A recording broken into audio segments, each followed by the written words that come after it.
अस्सलाम वालेकुम नाज़रीन, आप देख रहे हैं पीटीएन न्यूज और मैं हूं आपकी होस्ट सुंबल ज़िया। शामिल करते हैं आज की अहम खबरें। बाबर आजम और शाहीन अफरीदी बीबीएल खेलने ऑस्ट्रेलिया पहुंच गए। सिडनी कौमी क्रिकेटर्स के बिग बैश लीग बीबीएल के लिए ऑस्ट्रेलिया पहुंचने का सिलसिला जारी है। स्टार क्रिकेटर बाबर आजम और शाहीन अफरीदी भी बीबीएल में शिरकत के लिए ऑस्ट्रेलिया पहुंच गए।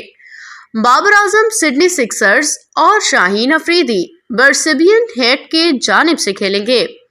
इससे पहले शादाब खान, मोहम्मद रिजवान और हसन अली भी ऑस्ट्रेलिया पहुंच चुके हैं। ऑस्ट्रेलिया लीग बीबीएल का आगाज 14 दिसंबर से होगा।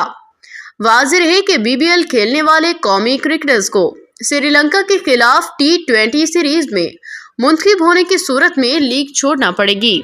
बीबीएल खेलने वाले खिलाड़ियों को मशरूत एनओसी जारी किए गए हैं। न्यूज स्टूडियो से अब तक के लिए इतना ही। मज़ीद खबरों और अपडेट्स के लिए देखते रहें पीटीएन न्यूज। अल्लाह निगहबान।